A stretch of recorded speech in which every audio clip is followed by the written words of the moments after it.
How's it going? My name's Chuck Burke, Fremont Fire Department, Fremont, California. We're here today at Pierce doing a final walkthrough on 200-foot medium-duty aerial ladders. This is the third in our fleet. We currently have the sister rig that we kind of designed initially, the one that I'm working on currently in Fremont, and we've got that in 09, so now we're getting two additional. Like I said, 100-foot medium-duty aerial.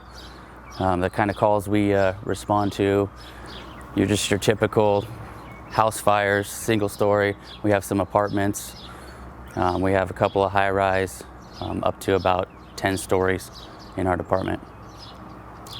Our department runs 11 stations. We have 11 engines, 2 trucks, 2 BCs, multiple Type 3 grass rigs, a Type 6, water tender, rescue rig, and also a hazmat. We're pretty fortunate. We have all Pierce equipment, so all our engines are Pierce Quantums, and now our 2 frontline trucks will also be Pierce tillers. We chose to go with the Pierce Quantums. That way our whole fleet is the same. We like to be uniform and have everything in the same spots, no matter which station you work at. This one has the new command zone in it that we're going to be getting familiar with. And so far, from what our experience is with it, it looks really, really nice.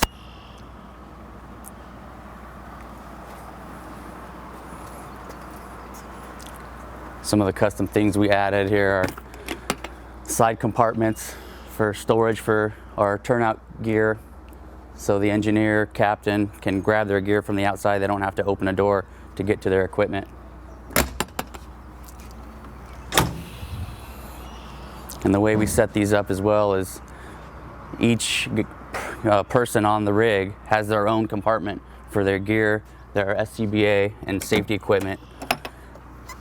So when the engineer comes out, all his safety equipment will be all in here. SCBA, tools needed, everything is right here. So he doesn't have to go up and down the rig.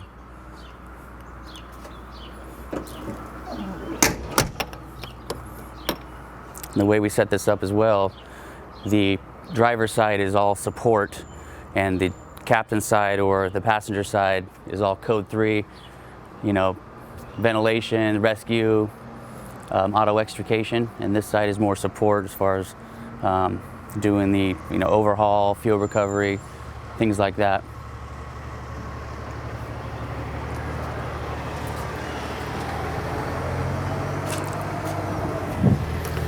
We run a 10,000 watt generator in here, and this is just like a big toolbox, so we store tools, SCBAs, some lights. We run a winch on here and just a regular toolbox.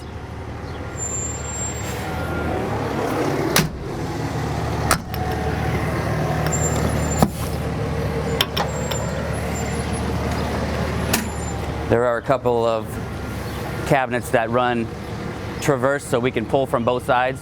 So certain tools, if we need them, whichever side of the rig we're on, we can grab them. Our rescue Stokes goes in there as well.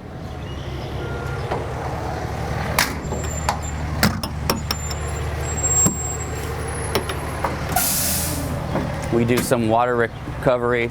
Sprinklers go off or a water leak, so we do that, and we have a big water recovery tank that goes in here. And then also for absorbent, it's kind of a key little device that we made. You put your absorbent in here for vehicle fluid recovery here, and there's a little lever here you pull, and so it keeps the rig clean, and the absorbent goes down right underneath the rig.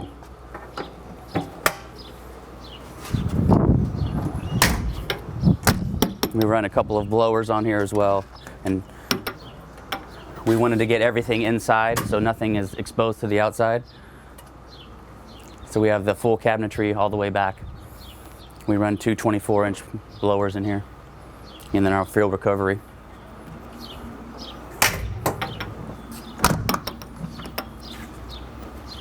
And this ladder, we chose to move the steps all the way back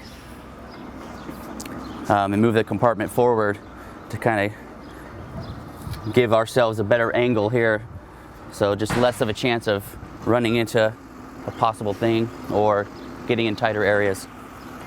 And we also added some cameras on the side here for the tillerman so he can see down the side of the rig.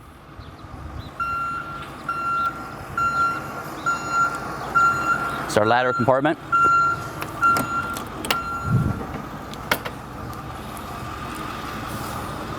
We run wood ladders, kind of one of the few departments that actually run wood ladders.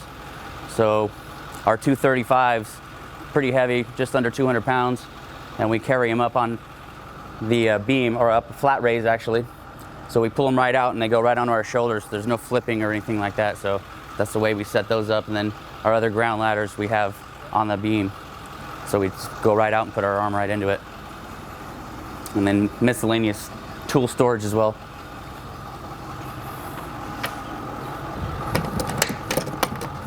We also added the backup camera now, just to give a little extra eye when you're backing up, not just relying on the tillerman.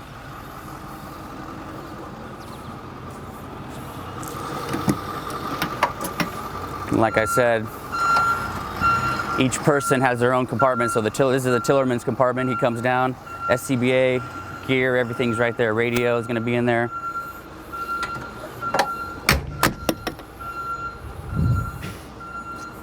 In our department, we do run paramedics on the truck, so this is the EMS compartment. We tried to set the truck up to where everything that you need is in one compartment.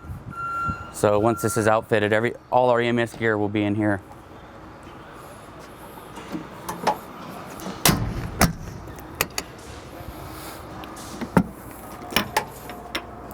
And then we run chainsaws, circular saws, and forcible entry equipment in here.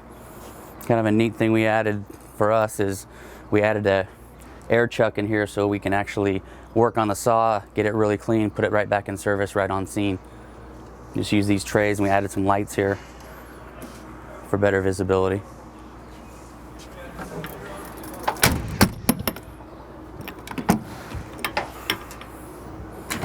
So I'll open both of these at the same time. This is kind of unique to us. We use Amcus rescue equipment for our spreader, cutter, and ram, and it's the ultimate system. So we were able to put pre-connected reels, they're 150 feet each, onto the actual trailer, which is kind of unique to us because most of pre-connected reels are up on the tractor. So we have everything in one compartment. If the call, calls for it to be further than 150 feet, we have this little pump here that we can go portable with a couple of 25-foot jumpers, and we can just disconnect the tool and go to the scene. And then we'll store some additional cribbing wood in there. And we run the rescue jacks now, so those will be stored in here. Airbags will be stored in here. Everything related to a rescue, auto extrication, will be in this compartment here. A couple of custom more features. We added the cover on our reels here just to keep them protected from the elements. It's kind of unique. And then this would be the captain's compartment, almost like sister compartment to the other side. All his safety gear will be in here, tools needed just to grab and go.